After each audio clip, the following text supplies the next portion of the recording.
Hey, welcome to the 12 Cent Treehouse.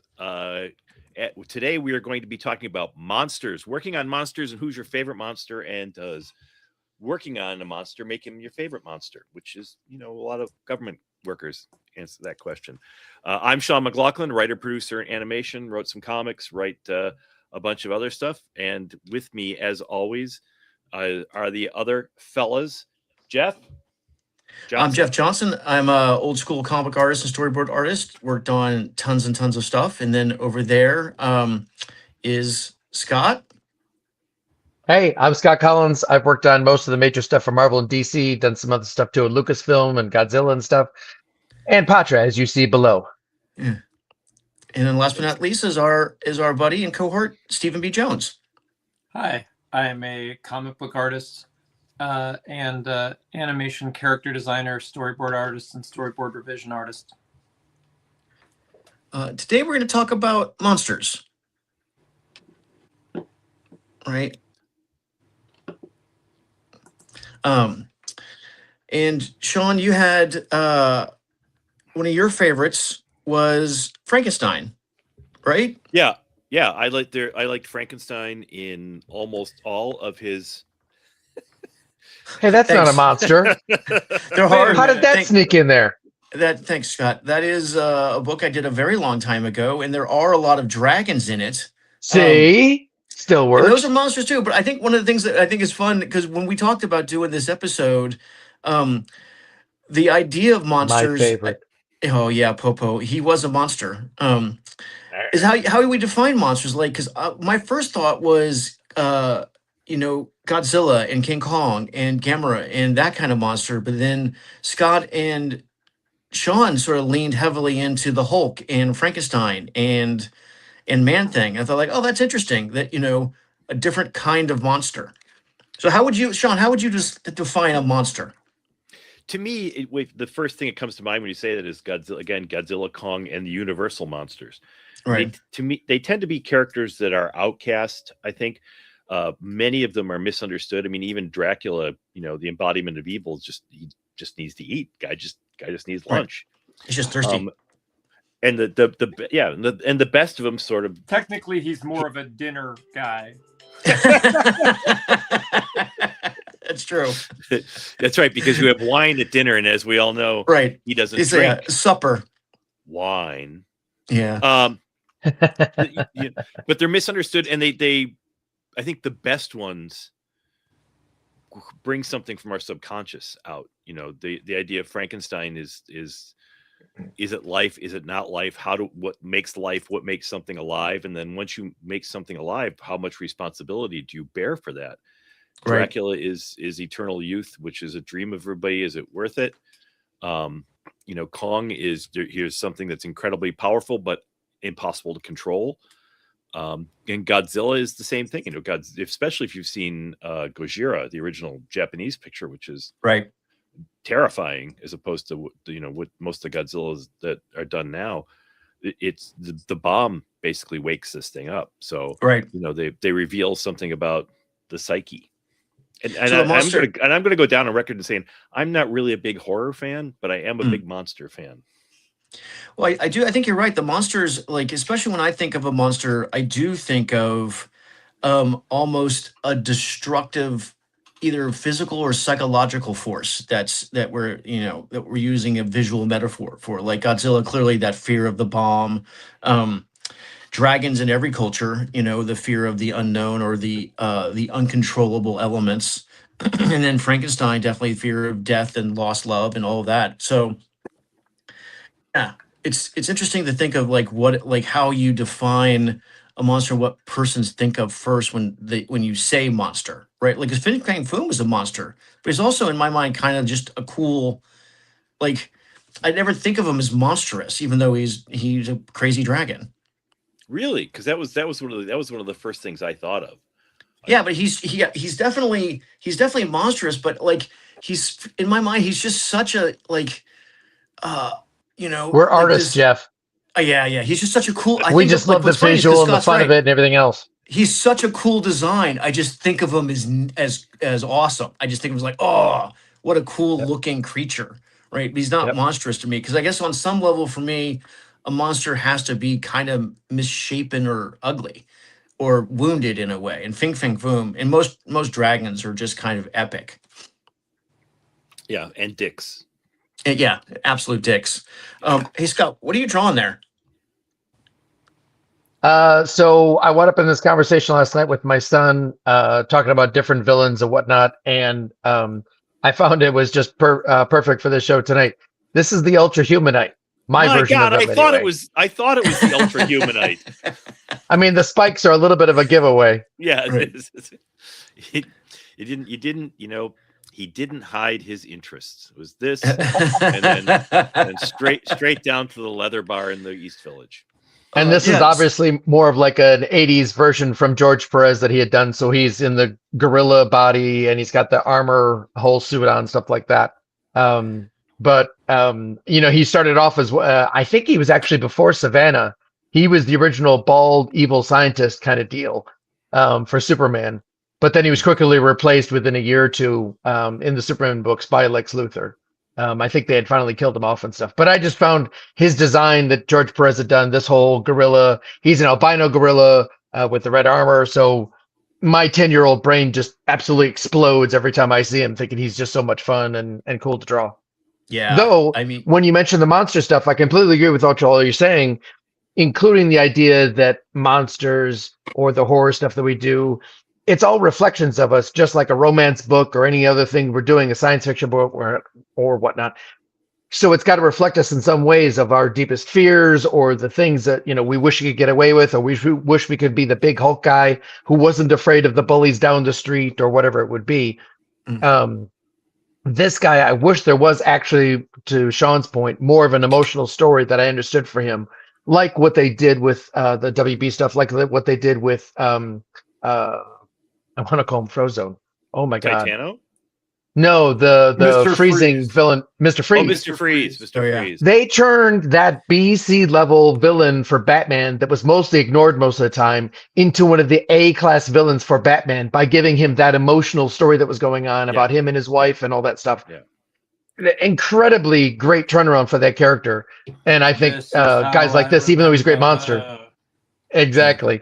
I agree, and I do a think same sort part of of the story. reason the Ultra Humanite does work, though, is this combination of a gorilla, more primitive than us, and an incredible intellect far beyond us. So there's this combination of things that might we be replaced sometime. right. Also, doesn't he Absolutely. want to live Completely agree. forever? Isn't that kind of his? That's why he puts his brain into a giant gorilla because he's afraid of death and he wants to be immortal. There are pieces of that in there, yeah. Yeah. Very cool. Whoa, Jones, Steve- what's your favorite monster? Well, I mean, it's kind of to your guys' point. I think the worst monsters are Nazis, right? Or but I think most monsters are like, it tends to be a storytelling device to comment on humanity, right? Like, I think that that recent Guillermo del Toro adaptation of Frankenstein's a really good example of like Victor is really the monster. Right? Yeah, Like, he's the monster all the way through. the creature is really sympathetic, and I feel like there's so many examples of that, of like, is the Hulk a monster, or is it Thunderbolt Ross's like obsession to get rid of him? Like, is he the monster?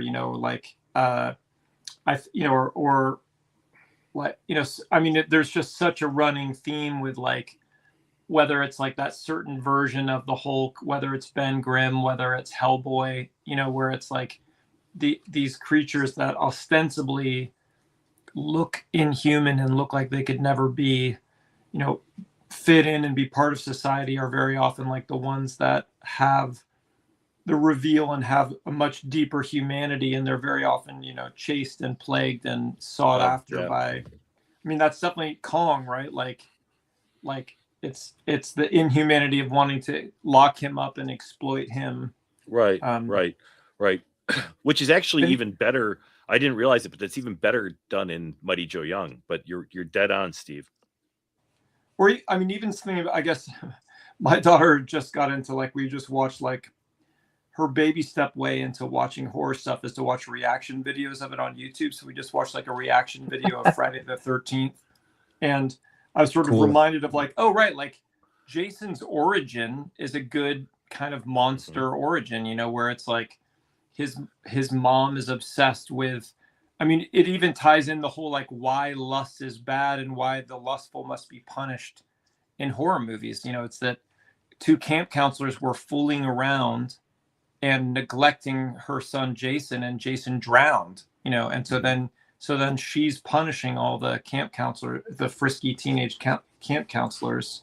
So there's sort of that, you know, what's the Blake Snyder writer, you know, talks about, he breaks down all the stories and movies into 10 categories, and he talks about this one as monster in the house, you know, and that, so there's usually some sort of sin that's tied to, you know, an alien, you know, the monster, the sin is greed, and Jaws, you know, the sin is greed. Very often the sin is greed, but in a lot of the horror movies, it's lust, you know. Right.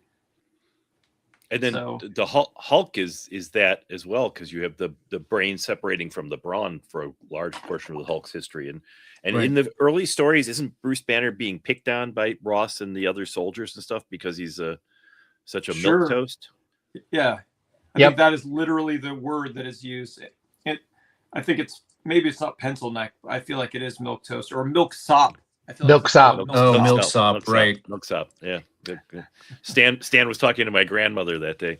I mean, yeah. Say what we will about Stan, but he was a bit of a wordsmith. He could pick some good dialogue and some good. Yeah, and the dialogue fit the characters too. It wasn't just not everybody talked like everybody else. That was the thing.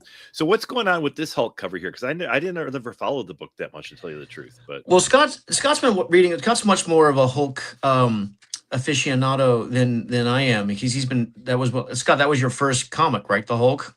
Yeah, not this one, but yeah, one way back. Right. So what they've done recently, it's more that era of Hulk.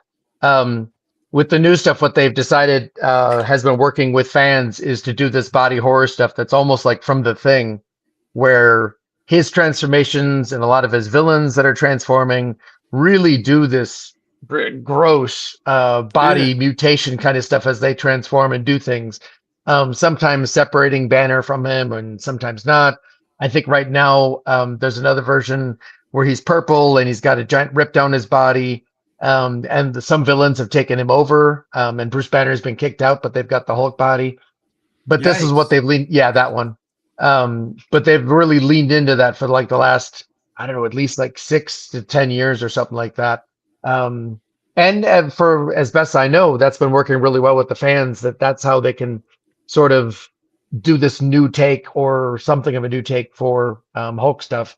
And it goes along with some aspect of the modern horror movies that are out there that honestly, for my taste, they get a bit gross, but hey, you know, if I guess the kids are paying attention to this stuff and watching it. Right. I remember seeing American Werewolf in London for the first time, and the transformation. I was just thinking about that. This made me, the painful transformation made me think of that. Yep. The transformation being painful, whereas as much as I love the old Wolfman movies, and I do, you know, it's pretty much Lon Chaney in a form-fitting pillow, and they just putting layers of makeup on him. But I remember specifically in American Werewolf, the hand growing out and becoming a paw, and the cracking sound over it, and just like, this is horrible. So that makes a lot of sense for Hulk. Yeah. And then I always like this Hulk. This is when he started to get like more handsome and less ogreish. Which I thought was a really great era for him. And this is one of my all-time favorite Hulks.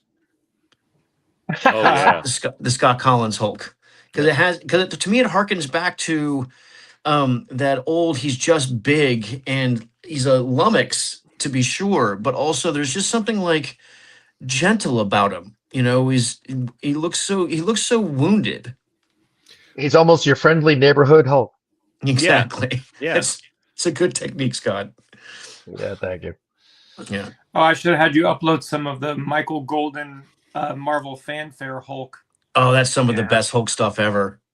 Yeah, that stuff is gorgeous, of course. That stuff is pretty great. Neighborhood Spider-Man with a cold fighting Hulk.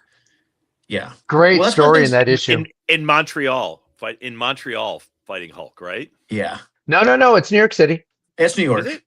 Yeah, Yeah, I think because he so. crashes in the Bronx, and there's a whole thing about there's a Bronx neighborhood that's set to be rebuilt by an industrialist, and Peter Parker's upset and wants to expose the whole thing. Hulk lands in it, and it's already been emptied. That's why they're talking about it, that the neighborhood's been emptied and it's about to be redeveloped.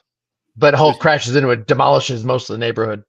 There's an older two-parter, I think from the 70s then, where he fights the Hulk in Montreal.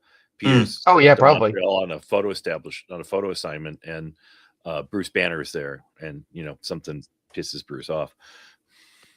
Excellent. For some reason, Len Wein back then used to write Hulk going into Canada a lot. Because that's how we got Wolverine, that's how we got the Wendigo, all this stuff going on.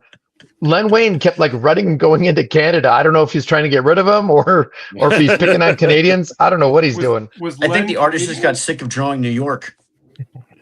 What was that, Steve? Burns Canadian.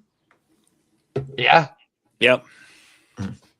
but Byrne didn't Yeah. draw him in Canada. No. That's true. One of the things I think is interesting about these monsters is just how many interpretations you can have with the concept, with the basic idea. Like, Sean, you had your Frankenstein stuff. Let me see if I can find this. I sent two different kinds of Frankenstein stuff. So this is Dick Briefer in Prize Comics in the 40.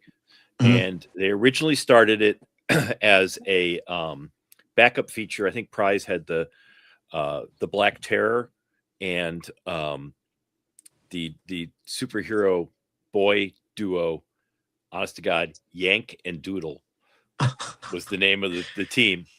Wasn't Terror? Didn't he have the skull and crossbones on his chest? Yeah, the Black Terror had the skull and crossbones on the chest, and he had a kid sidekick who also had a skull and crossbones on their chest. Like he was a superhero, but a pirate too, or something like that. Weird. Yeah, it was all that weird stuff that movies like Last Night of the Twilight address. But this Frankenstein strip started off as a straight horror strip as a backup in that, and then it went on more and more. And when the comics started to change, the same artist, Dick Briefer, took it over, and I took over the writing as well and turned it into this situation comedy strip where it's Really? Frankenstein. It's the Frankenstein monster, and he's living in the suburbs and does things like visits museums where there's mummies and things like that. And it's a real sort of like monsterish feel. And the art is this terrific stuff that I think influenced people like Oxner later on in comics and that. But it's a really, really good strip. I mean, the early horror stuff is not EC. It's not terrific horror work, but it's nice and creepy. I mean, if you look at the face on it, he's not afraid to take risks. And then when it transforms into this, it's really sweet and whimsical, almost on a level, I'd say, with the Fawcett Captain Marvel stuff. I wonder Well, if that's the years interesting. of it changing kind of went around that whole the EC, the government takedown stuff, so that they were all being monitored for their violence. I don't know about the dates. It seems to me that the strip started to change before that, but that that would be a really wise move on their part, because they were getting so much blowback. And then the Frankenstein, Universal Frankenstein, those are my favorite monsters. Really, is the Universal ones, and when you can put them together in a team up like this. I was Channel 9 out of New York, the Money movie at 4:00. That was Right. my meet when they did Horror Week, and it was all this stuff plus the Mummy movies. I loved it, and I love this idea of Dracula is touring the U.S. with like a medicine show that happens to have the Frankenstein monster and the Wolfman in it. Is that how they did that? Yeah. That's part of the plot of this. Yeah. That's a good reason for a team up. Yeah. And by the way, for all you kids out there, this was in the day and age where when we found out that this was going to be on at whatever time, my stuff was usually on at like 2 or 3 a.m. Right. And I had to set an alarm for it. But if it was on during a normal time, you'd be screaming with the rest of your family, your sisters, brothers, parents, everybody else going like, nobody can watch the TV at 4:00. Yeah. Yep. It was the week of Universal Horror. And then there was the week where they would show Flash Gordon, Buck Rogers, Spy Smasher, the serials cut into features. Those were Right. like holy, completely holy to me. But Yeah. what's good about, and Caris, the mummy from the Universal movies, with all the Universal monsters, with the exception of Dracula, they don't want to be monsters. They're not. Frankenstein's trapped in this, and he's just trying to be left alone. Larry Talbot wants nothing more than to not be transformed into a werewolf and kill people at night. Right. And Caris the mummy is just trying to, he's been cursed because he fell in love with the Pharaoh's daughter and he was buried alive. And he's completely under the thrall of there's a continuity to these Universal movies where there's this secret cult who has the Tana leaves that they burn them and will bring the mummy back to life. But you only burn so many, because if you burn, and he can move all parts of his body, he's too powerful. But they had you really felt sorry for them, because they were just pitiful characters for the most part. Well, it Yeah, sounds like they were very tragic. Yeah. Yes. I thought that was such a great, that very first Alan Moore episode of issue of the Swamp Thing, the anatomy lesson, where they've had this entire thing kind of going up with the creation of the Swamp Thing, that it's all just about Ted Holland wanting to see if he could get transformed back into, or no, Alec Holland. Ted's the name of the Man Thing. Man Thing, yeah. Mm-hmm. To be transformed back into himself, and then they have that brilliant, first episode where the scientists sort of figure out that Alec Holland is dead, and it's just his consciousness that has been infused into and so it's like, that was just such an amazingly brilliant paradigm shift about just reevaluating the entire character of like, okay, so now what happens? What's an interesting set of stories about a character that just is a monster? We're getting rid of this whole, like, can I just stop, we're going to eliminate the entire thing of like, it's about a man that thinks he's trapped as a monster and needs to turn back into being a man. Thought that was it's a really, really great story. And that issue itself, that the rest of the issue changed around, like Sean was saying, but that one issue, at least, that was still pretty tragic. He was a tragic hero at that point, because he found out he was no longer a man, though he thought he was. Right. 1000%. Right. Yeah. Right. And I was thinking about Swamp Thing when we were talking about monsters earlier, because as that run on that book, I really admire. And I, like Steve said, it's a paradigm change, and Moore got to run wild with it. Mm-hmm.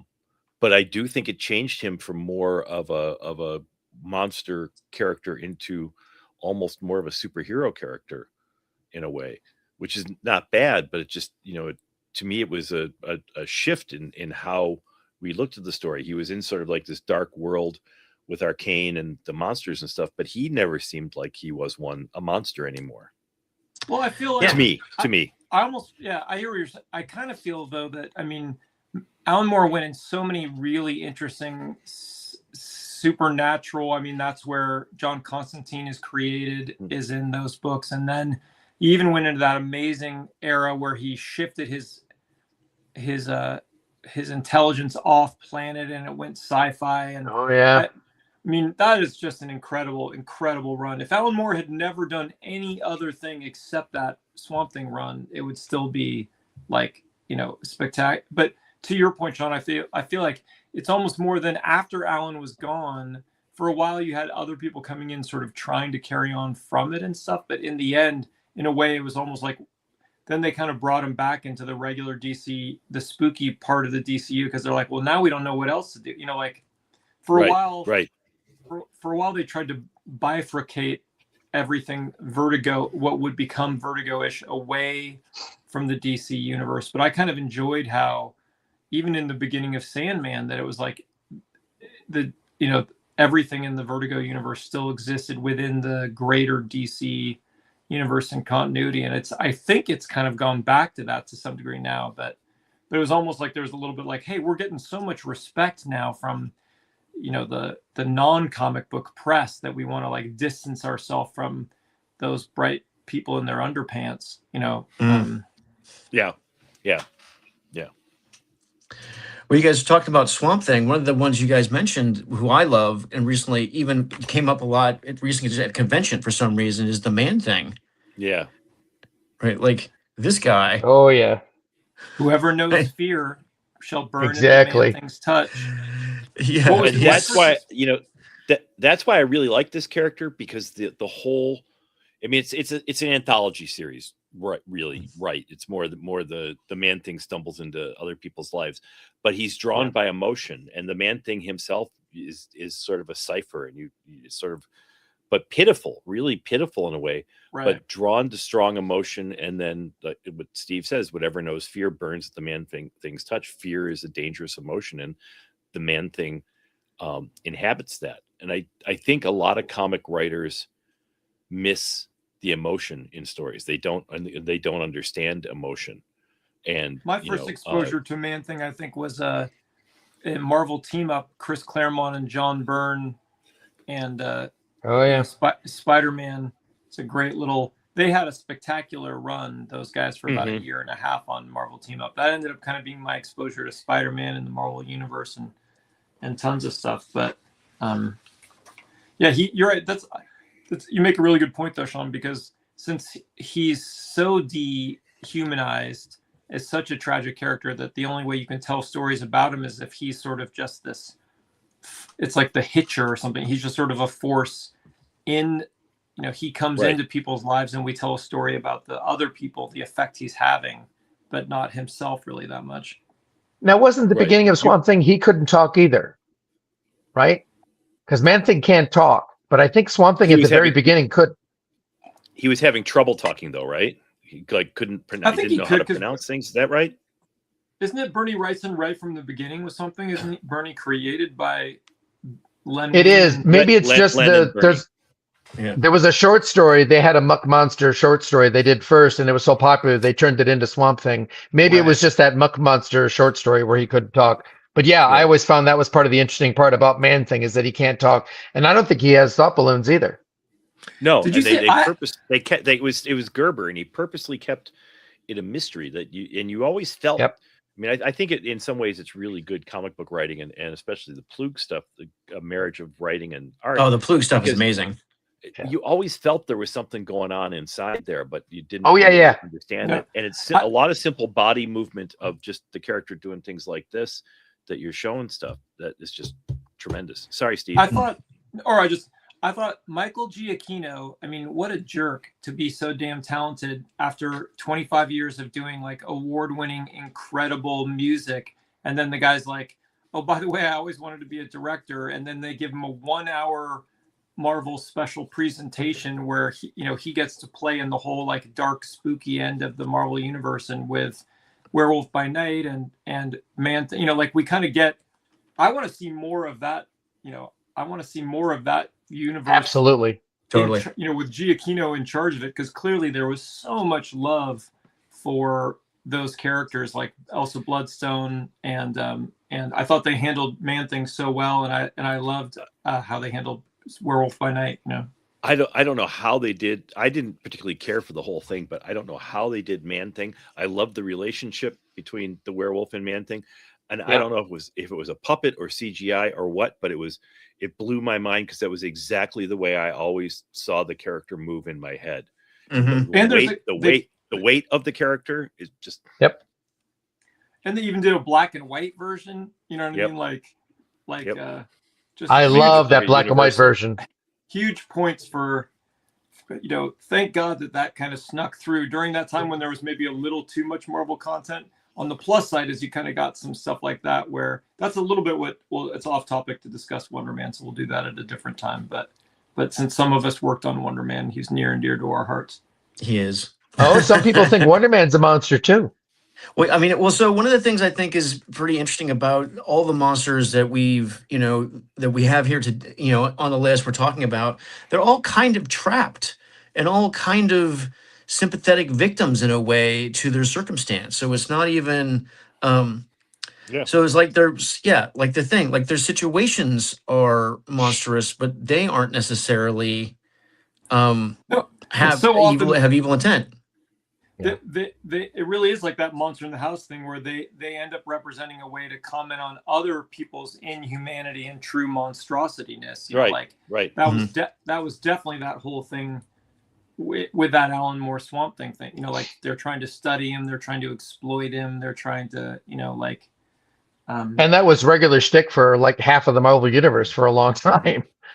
I mean, Sure. all the mutants, they were considered monsters. Right. Half the FF were monsters. The Defenders, the remember- Avengers. The I just thing remember for sure. that great thing where they're trying to get rid of Swamp Thing, and Alan Moore wrote that incredible thing where, and I think this felt like a bigger deal at that time, but it was literally like they paid Lex Luthor $1 million for 1 minute of his time. Now, and in the 80s, right, before we were in this world of so many damn billionaires and even trillionaires, the concept of like Lex Luthor's time being worth $1 million a minute seemed incredible. Now, like when people go, oh yeah, Elon Musk made X amount of dollars, speaking of monsters, in a few seconds. But I just remember that just completely blew my like teenage mind, just that concept where, you know, like they paid Lex Luthor for 1 minute of his time.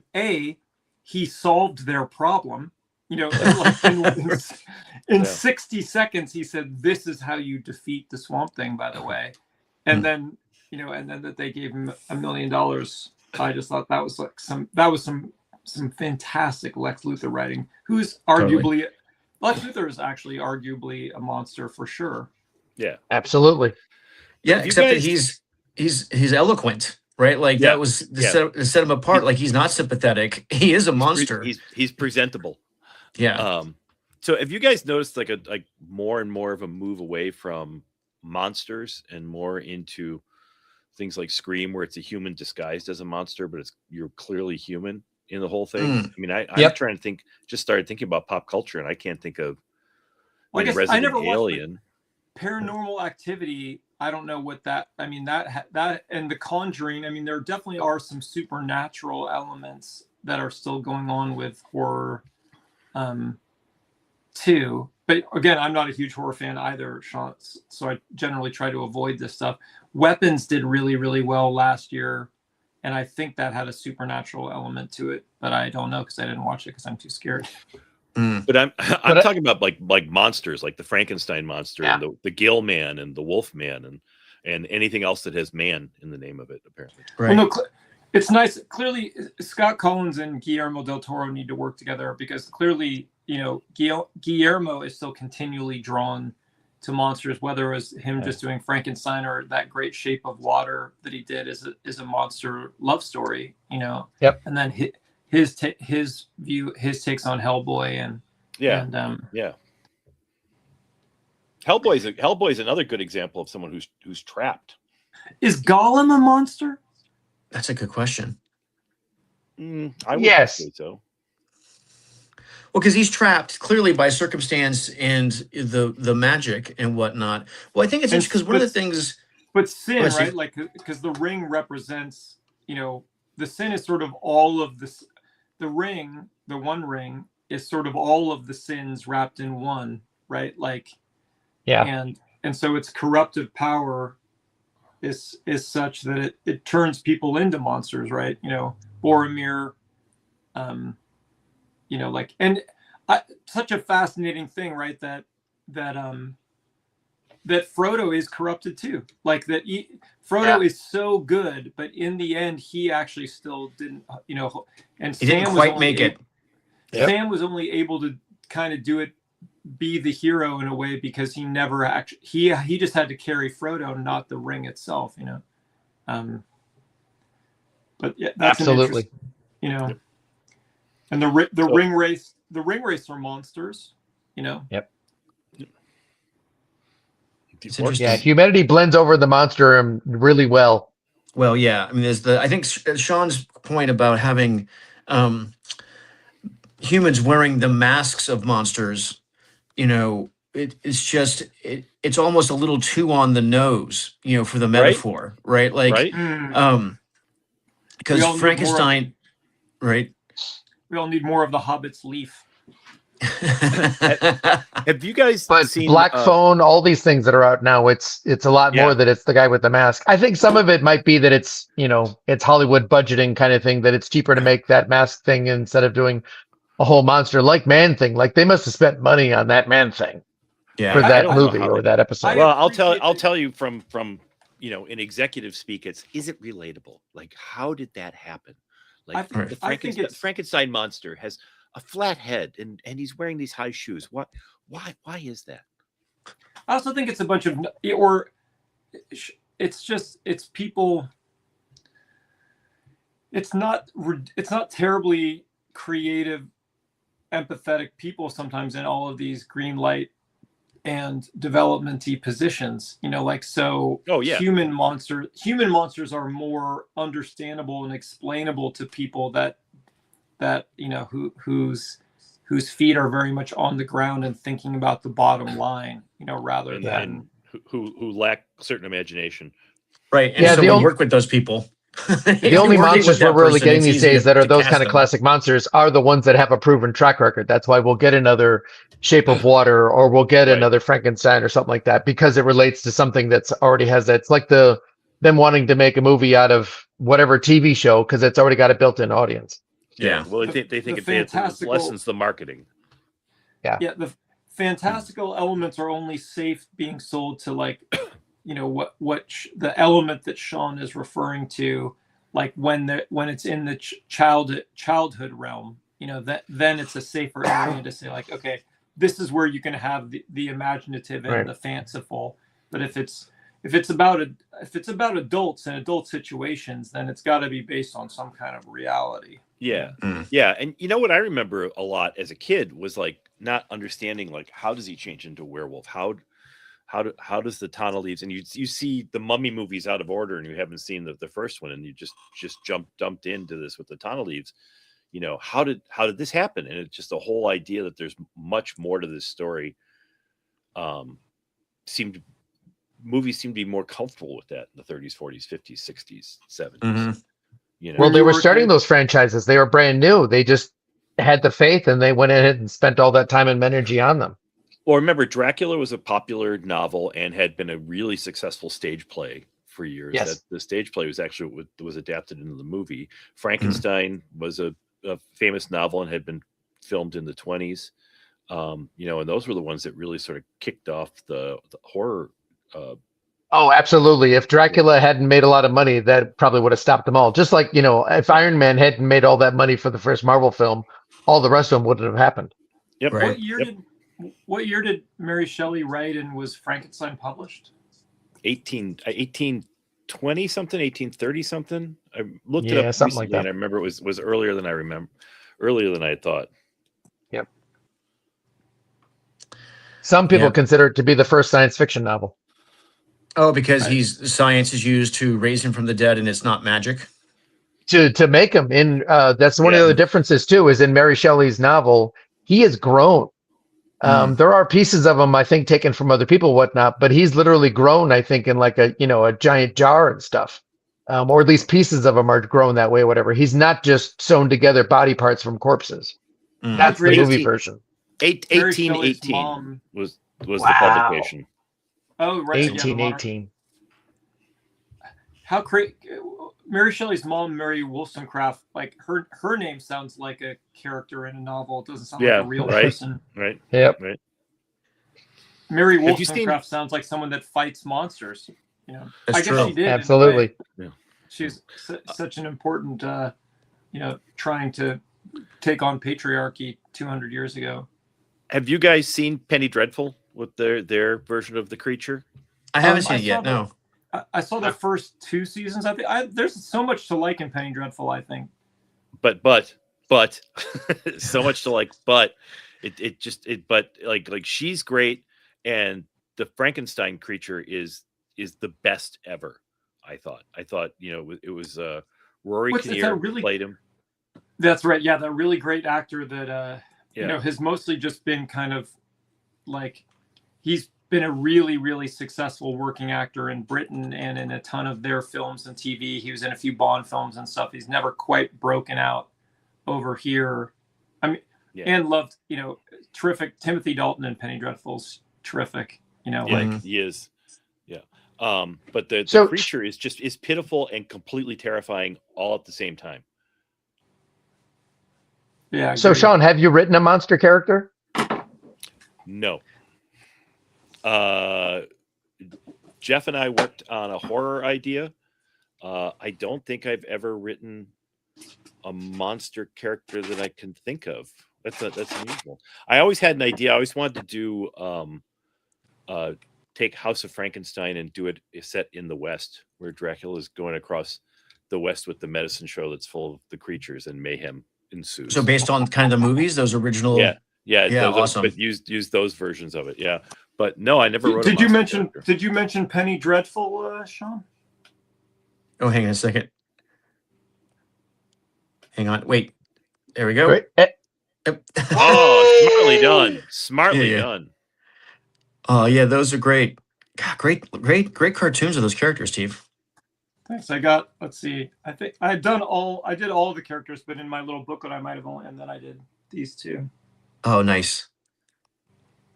Very cool. I'll have to check that show out. It's got Wow. And I several think seasons, I right? think your book, Steve, is available. Sure. If you want to go to StephenBJonesCartoonist.com, you can contact me there and find out where you can get your hot little hands on a copy of this booklet.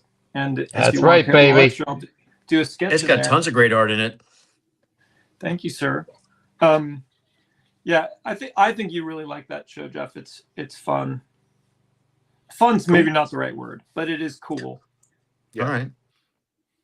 Jeff and I were kind of watching a different monster show this last week or so. What do we watch? Digital Circus. Oh my God. Ugh. I guess they're monstrous. They're trapped. They're humans. We don't know what's going on. There's body dysmorphia. There's Yeah. they're trapped in a place that they can't get out of, all that kind of stuff. There is a bit of a horror show going on.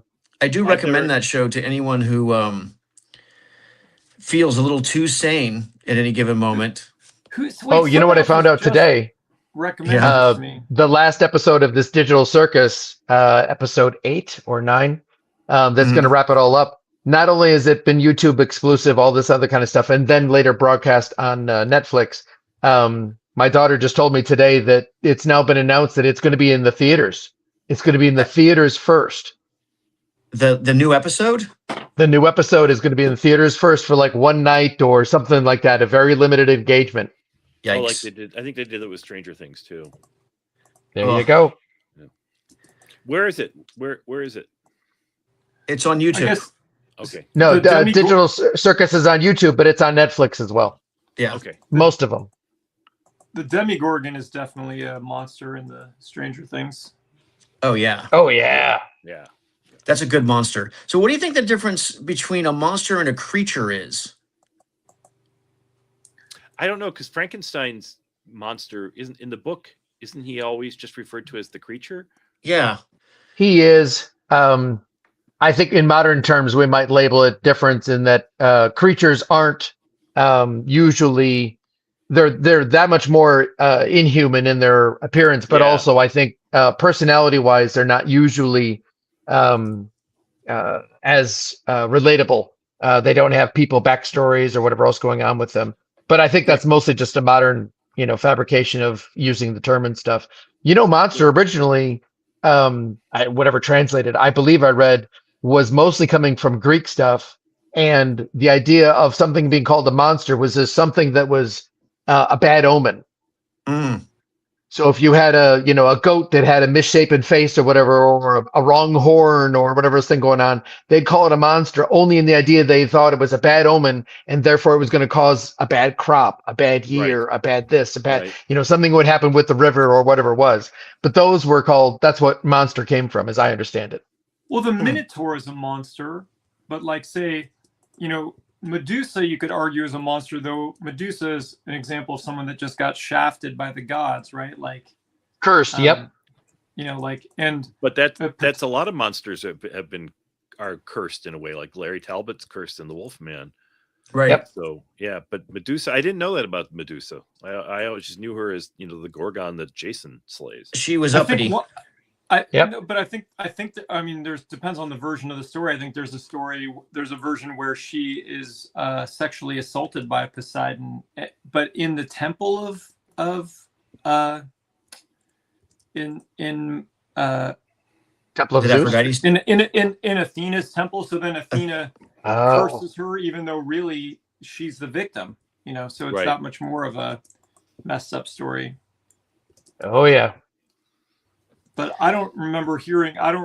I have no idea what the Minotaur's backstory is. It'd be interesting if he is a tragic character as well, because I think he's the Medusa would count. he's the son of The king, Minos, right? The Yeah. king. Yeah. Yeah. But he's born misshapen, right? Mhm. And I think he's born misshapen because, you know, there's a whole attitude about the dad, the king or whatever. Again, too much, you Cursed, know, yeah. ego or whatever going on. So Right. then he's cursed for it. Yep. Interesting. Yeah. So, What do you Scott, like let's about see. working? What do you guys like about working on monsters, drawing monsters? What do you really dig about? Like Scott, what do you And the have a rest good of the time doing the now? rest of the show will now be by Scott. Yeah. Yeah. that's Yeah, coming I'm a out great, monster Scott. guy. Yeah. Thank you. It's just this like, you know, cathartic release for me of, you know, the evilness or the that kind of the sad humanity, the tragedy, all that stuff. It's most of the monsters to me that I enjoy really speak to those of us that, you know, we're not Steve Rogers, we're not Clark Kent, we're not the good looking guy, we're not the football player, all of those kind of guys. You know, we are the Hunchback of Notre Dame or whatever. We don't get the girl, this or that, you know, all those kind of things going on. I just had a real affinity for those characters growing up. As soon as I found any of them, King Kong, Godzilla, any of those guys, they spoke for the other person that's out there. And I don't think you have to be a man or woman or whatever to enjoy all that stuff whenever going on. But they just spoke to me in that fashion that there's a little bit of the Halloweenness that we get to kind of live through them and whatever going on. But for the monster ones, the ones that we're really supposed to feel for, like Frankenstein or Wolfman or different things like that, then it's just that all of my angst or different things. Yeah, right. Blastar too. You can like live through this other character. They can be rageful about all these injustices and stuff like that we can feel from time to time with whatever's going on with our lives. Mm-hmm. Yeah, I like one of the things I like about drawing a monster is that there's, you know, when you're drawing a superhero or even just a regular protagonist, there's a real push to make them attractive or appealing or really sort of iconic. And that can be difficult and challenging. Whereas like if it's the Hulk, I can draw him, his face can be completely wonky, right? Like so long as he has the tags that make him the monster, you can relax, you can play with them a little bit, you can stretch and exaggerate in a way I think you can't when you're drawing someone like Superman. I mean, he's so precise, and I think that's limiting sometimes. But I think it's also related to the idea that, you know, again, for some kids, yes or not or whatever, but like I loved dinosaurs as a kid. Any of those are monsters technically in another sense where it's like, oh my God, look at this other creature that doesn't look like us or act like us or whatever going on. What would that be like? How would that thing roar? How would it move around? All that other kind of stuff. I think it just fits in similarly. Yeah. Yeah, Steve? but I mean that's the question of like the difference between like an animal, like is a shark a monster? I mean, in Jaws it was for sure, but like and my favorite, Deep Blue Sea, but that shark was turned into a monster by humans. So otherwise they're just animals, sharks doing shark things. You can't get too mad at them if a T-Rex bites you. But if you've messed with that T-Rex and turned him into a pissed off dinosaur, then when he bites you, you kind of like it almost had it coming. Yeah, that well, and we deal with the people in those times. Yeah. That becomes the Frankenstein monster. I mean, I remember seeing the 30s Frankenstein for the first time, and it had the scene with the little girl in it, and going and like I don't know, I was like 9 or 10, going, he doesn't want to hurt anybody. Yeah, exactly. And we still knew that, even though he had done that horrible, horrible thing. And then she turns up dead. But we knew he didn't mean that. Right, Yeah. right. We knew he didn't understand. Which Steve, I what think about often you? speaks to kids too, that kids are used to be like, kids are in the way, they get yelled at, they make mistakes, they do all of those things. Um, it's like I was watching Lilo and Stitch the other day, um, and it was just screaming at me how much Stitch was, this personification for Lilo. Because poor little Lilo, that girl, was always getting yelled at. She was always late. She was never doing the right thing. She Yeah. didn't fit in with the music or the other girls going on or all these different things going on. And then she gets Stitch, who's just, her bundle of problems times 100.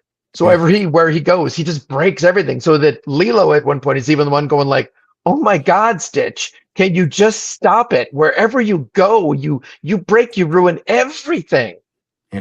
But I think it's, but also Scott, I think it's why some children are drawn to monsters too. It's 1000%. It's everything you just said about Lilo and Stitch. It's the first thing you said about when you feel like you don't fit in, But I also Yeah. think too, especially depending on the kid, I see this even now with my daughter or something like. It's like kids have these.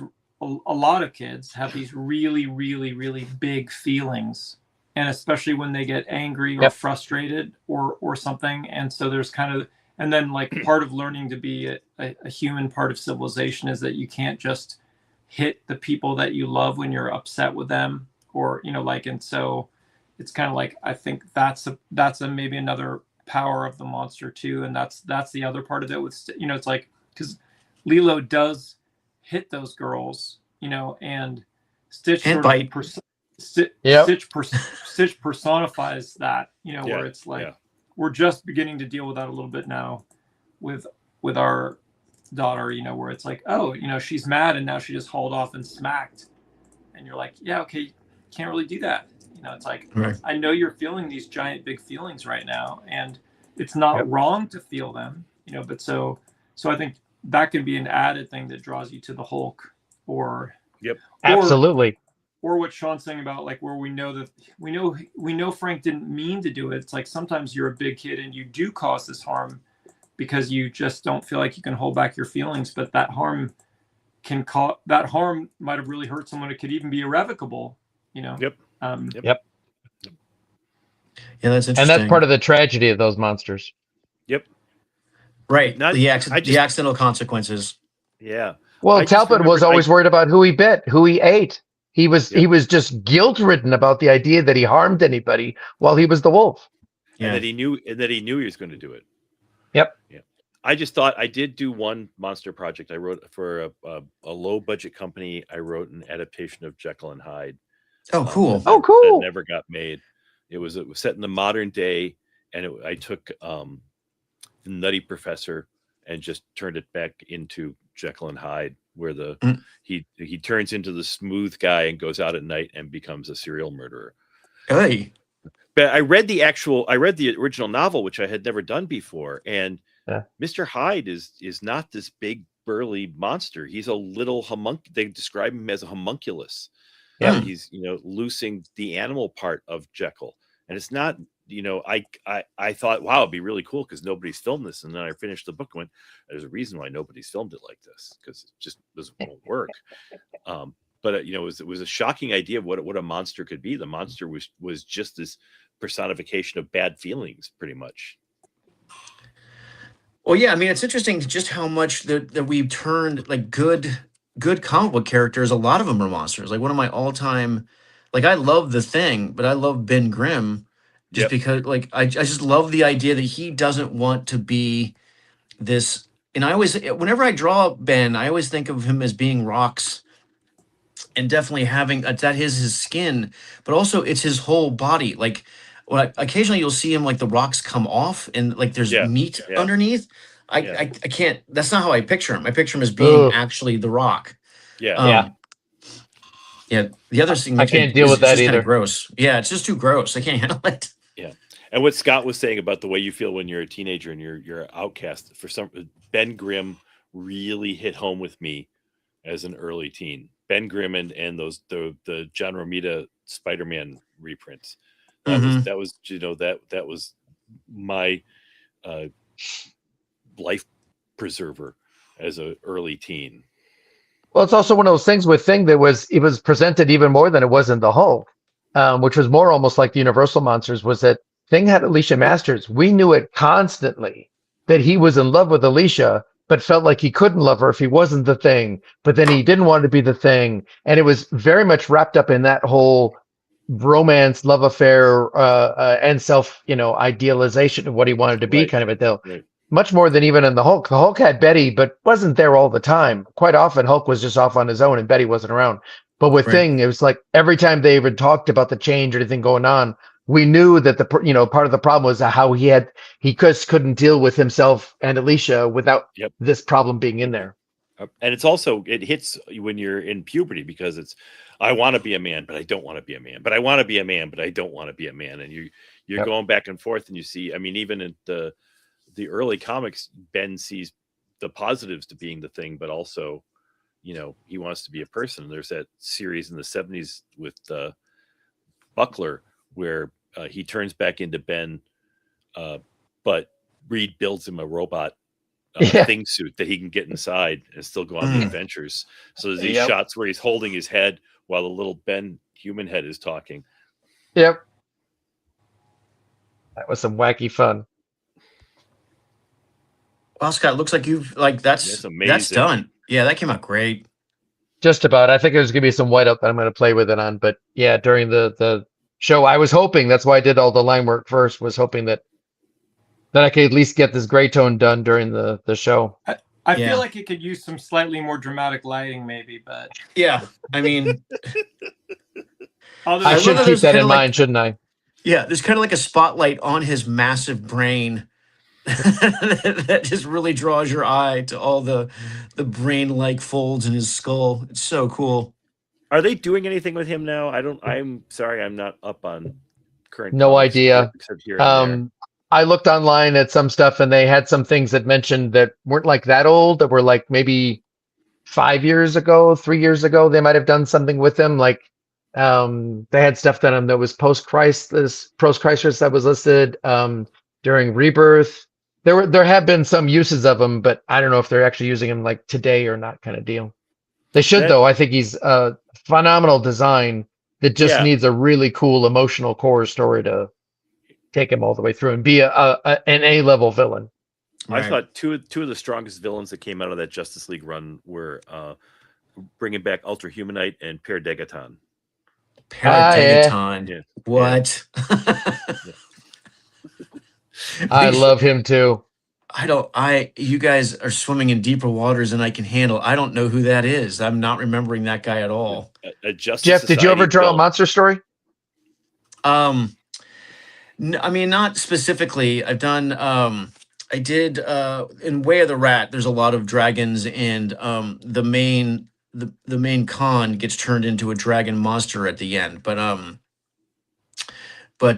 no, I've always, I've mean done, these dragons? yeah, those are the ones. I guess a lot of Spidey's villains are kind of monsters. Yeah, Yeah. that's- Absolutely. The That's- initial maybe first 2 or 3 years, like maybe that's the Ditko influence. Like if Kurt Connors, Dr. Octopus, Electro's kind Yeah. of cursed. Sandman for sure. Yeah. the Sandman, absolutely. The Lizard. Yeah, that's Kurt You Connors, said right? Kurt Connors, Yeah. Mhm. I mean, the Vulture to some degree, like They all have a little bit. Octopus has those, crazy arms about him. Yeah. Green he- Rhino. Goblin's a monster. Yeah. Rhino, Oh, yeah. yeah. Rhino's trapped in that suit, right? Yeah, Yeah. So Yeah. they're almost all of them are. They're almost all those initial early really good Spidey Rogues Gallery are cursed in a way. Yep. Yep. In a way that certainly Batman has an amazing Rogues Gallery and some, but they're mostly just fucking nuts. It's not the same, That's true. There's Killer Croc and Clayface, and that would, I think that's. Oh, Clayface is one of my Yeah. favorites. I've drawn Clayface occasionally. Yeah. He's very cool. He's very fun to draw. Once again, Yeah, they were you don't crazy have or to they make were him- gangsters. Yeah. Superman. All right, gentlemen. Superman. Okay, go on. Never mind. We'll I talk was about gonna say- Superman some other time. Yeah, so we're coming to the end. I think that was a lot of fun. Thanks, guys. Woohoo! Yeah. Scott, that came out great. So, Scott, if anyone is interested in that Ultra Humanite, they can just reach out to you on Facebook or Instagram. Absolutely. All right. That is, let's take a look at that. That is super cool. Oops, hang on a second. Jones is super cool too. Yes. Jones is super Jones cool. the monster. Look at that. Love that thing. That's great. That's awesome. That's awesome. Yeah. Super, super cool. All right. Yeah, I think we covered my. I have more questions about. Now I'm thinking about what makes a good monster. Maybe one of the episodes we do is we should brainstorm a monster from scratch and Oh, that'd be see cool. what kind And of we like. did not, much to my daughter's chagrin, we did not even talk about Monster High. So that's, we'll have to do a part 2. Well, that's a problem. I mean, honestly, like if we could spend a whole episode just talking about Monsters Inc. Yeah, there's tons of monster stuff that we could have just a regular show about monsters. It's one of those elements of our entertainment in the world, actually, I think. But it's always been with us, and I think it always will be. Yeah.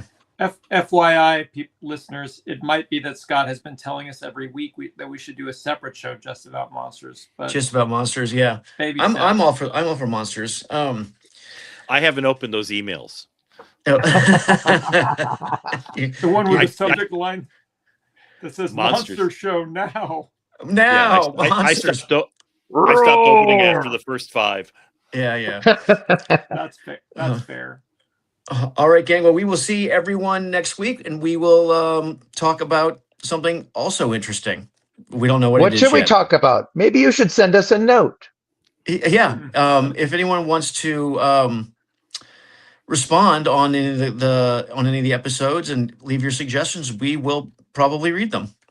You can find us on Facebook. You can find us on our websites, which have. And if you knew where we lived, email but you capability. don't. Yeah. So reach out. Let us know what you want us to do a show on. We can talk about anything that has to do with comics, animation, movies, TV. We consume a lot of media and have And opinions if you have- about it. And if you have Jones, are there any questions about- monsters in New Zealand? Sorry, Sean. That's okay. I mean, there's a. You mean like indigenous? Yeah, I mean, and there's something called. One thing I know. I'm not an expert on Maori mythology at all, but I do know there's something called a taniwha, which is kind of like I think like a sea dragon or sea serpent and stuff. And well, I'll do some more research. I mean, some of the stuff that's in the Moana films, like with Maui, I mean, a lot of that is mythology that stretches across all of the Pacific Island diaspora in terms of its, there's some shared mythology between, Hawaiians, Maori, and other cultures and stuff. But the first thing I volcano can goddess, stuff like that. Yeah, I mean, of like there's this sort of the Sky Father and the. I'll look more into it, but I do know just off the top of my head, I know that there's a. I don't know if Maori folks would call a taniwha a monster, but it is. No. It's kind of like a sea serpent or sea dragon, I think. Yep. Cool. Sorry, Sean, I stepped on you. What were you trying to say? No, that's okay. No, I don't even remember. Oh, I forgot. Armed robbery was illegal. Illegal. Probably All you right, talking guys. about Twilight again.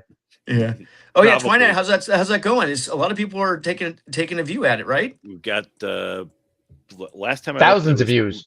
closing in on 4,500 views in our first week. Oh, that's fantastic. Woohoo! It's really good. I'm glad people are checking it out. Thank you. Yeah. I hope people keep checking it out because I'd like to make another. So there you go. Oh, excellent. Yeah, I'd like to see another one. I loved that piece. Dawn of the Twilight. No, next morning of the Twilight. Mm. The morning after. Starts with them trying to keep him in a retirement home. Wednesday Excellent. afternoon of the Twilight. Yes, that's the end of the quadrology. Yeah, fantastic. Never at dusk. All right, guys. All right, fellas. All right. That was great. I hope we see you all next week. And thanks for joining us. Take care. Thanks. Bye. Thank you.